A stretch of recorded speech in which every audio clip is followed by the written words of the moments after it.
What's up guys, welcome back to another video. Today I'm going to keep it very simple. We're going to be doing a trade breakdown analysis. Again, this is using the new strategy I've been developing, 80% plus win rate, always shooting for above a 1.5 risk to reward ratio. And this trade specifically was a special one because I actually hit a 2.8 risk to reward ratio. So I've been testing out the strategy with bigger take profits. I've noticed in my back testing that a lot of the time I can be shooting for these much higher take profit positions. So I'm going to be starting to implement that a little bit more into the strategy, do a little bit more back testing, do a little bit more forward testing, and see how that changes my statistics on the win rate and also on the profitability. So besides that, let's go through a trade breakdown. Let me show you what happened literally yesterday and why this was such a successful trade. All right, so I brought back the chart to before the time that I took the trade. So this is right around 6:30. This is when I'm sitting down in front of my computer, getting ready to analyze to see what position I want to take. And I think it's very obvious here, right? With any kind of support and resistance strategy, it's very clear that we're looking for some type of long position to come about. We have a strong area of interest right around the 152.8 zone. We have a nice breakout, starting to see some retracements, and we wanted to see more retracement into this area of interest before taking a long position.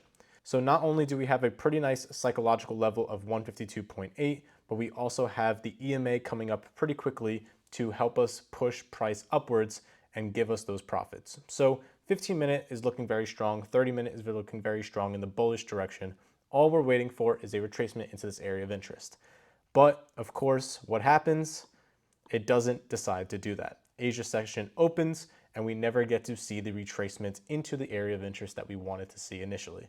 So it is what it is. We're not going to try to force anything. We're going to see what the markets give us, right? So we're really pushing off very strong bullish position here. All right, so now we're on the 5-minute time frame. We're going into a little bit more detail. We're dropping down the time frame to gain a little bit more information on what's happening on the lower time frame, right? So we can see, just like we said before, the 15-minute pushed very strongly, which is indicated by these 3 bullish candlesticks, 1, 2, 3. Very easy to read. So now simply we want to wait for a retest of our lower time frame area of interest. Now, many of you guys might ask, why did I not enter my position right here when we got the retracement into our 0.618 zone? I've always been preaching about this 0.618 zone. It is a very strong level to place a buy at. You're buying at a low, looking for it to go long. You have Fibonacci numbers to help you. You have a lot of really good confluence using the Fibonacci tool at the 0.618 zone. But the reason why I did not place a buy limit at the 0.618 zone was simply because of the push upwards that we got from the Asia session was a little bit intimidating, honestly. Like I said before, we were waiting for a retracement back into this lower time frame area of interest that we wanted to see a bigger rejection from, but we never really got that initially when the Asia session market opened. So we have to be very cautious when we are opening a session and we're not getting a strong retracement into an area of like supply, demand, area of interest, because there is always a possibility for it to bounce back even further. So I decided to stay patient, wait for more confluence to happen. I wanted to see a more in-depth shift of structure, more confirmation on the 1-minute time frame to prove to us that we are going to continue bullish and going to bring us more profits instead of just kind of guessing, right? So one, I'd really like to see that we have wicked into this demand zone and we are already starting to reject price off of it. So very nice to see that as well. Again, we have this lower time frame area of interest here on the 5-minute time frame, so it's looking very strong. And now we're on the 1-minute time frame, right? So now we're again going down to a little bit lower time frame. We're trying to pick out a little bit more detail to see what we can and cannot see. So we can see that the 1-minute EMA is being pretty well respected, using this as a good point of support, bouncing off, coming back retracement. Now we can see the retracement is also taking a little bit of time too, compared to the push. So one thing that I really like to see is when we do have a very strong push upwards, the bearish retracement afterwards takes a little bit of time, right? It's starting to bounce back and forth and it's slowing down. And what this usually tells me is that they're buyers ready to put in their positions. There's a lot of buying momentum that is pushing this and slowing the seller's momentum down. So what this means is that we're ready to go long once we see a little bit more confirmation from the buyer's positions. So now that we can see the 1 minute is starting to consolidate within our area of interest from the 5-minute time frame, the area of interest using the 0.618 zone, the area of interest using our 1 minute EMA, all these different confluences, I'm simply waiting for some type of entry confirmation for me to get into this trade. So that could be an engulfing candle, a bullish hammer candle, something to show that this is where buyers are going to enter and where price is going to push up. So let's see if that happens here. Right at this moment, we start to see a 1 minute engulfing candle that takes up the past 1, 2, 3, 4, 5 candles of time. So in a single minute, we simply wiped out essentially a whole 5-minute candlestick. So very strong bullish momentum that I like to see, especially when it is respecting, again, these key levels, the 0.618 zone, the EMA. When I see it bouncing off of these zones, that's when I get a little bit excited. I'm like, okay, this is where I'm going to enter. We have strong bullish momentum that's getting ready to push us up to the upside again.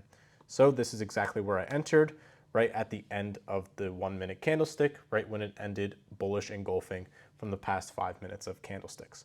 So this is where psychology comes into play now, right? So this was a very good trade simply because we started to see profits and then loss and where price might end up. So it gets a little bit scary, like you just saw there. Within a single minute, you could be already down half your position. It is a little bit worrisome, but again, psychology, you have to be patient. Don't rush it. Just wait until it hits your stop loss or TP. Again, here, this is a very scary one, a very big bearish engulfing candle. But again, we're staying patient. We're staying patient. In this moment, I'm thinking to myself, okay, if we can respect this lower area of interest using this support here, then we are going to be solid, right? So, and this 1 minute candlestick proved to me just that point. We wicked below it. We didn't break, again, any of these lows. We ended a bullish candlestick. So that's when we start to see a lot of more bullish momentum. Beautiful, beautiful break here. We can see a great reverse head and shoulders as well. Like it's very, very clean. We can see here it breaks market structure to the upside, comes back, retraces, uses the support again before heading to the upside. So now price is pushing more and more to the upside, and this is where I start to consider a second entry position.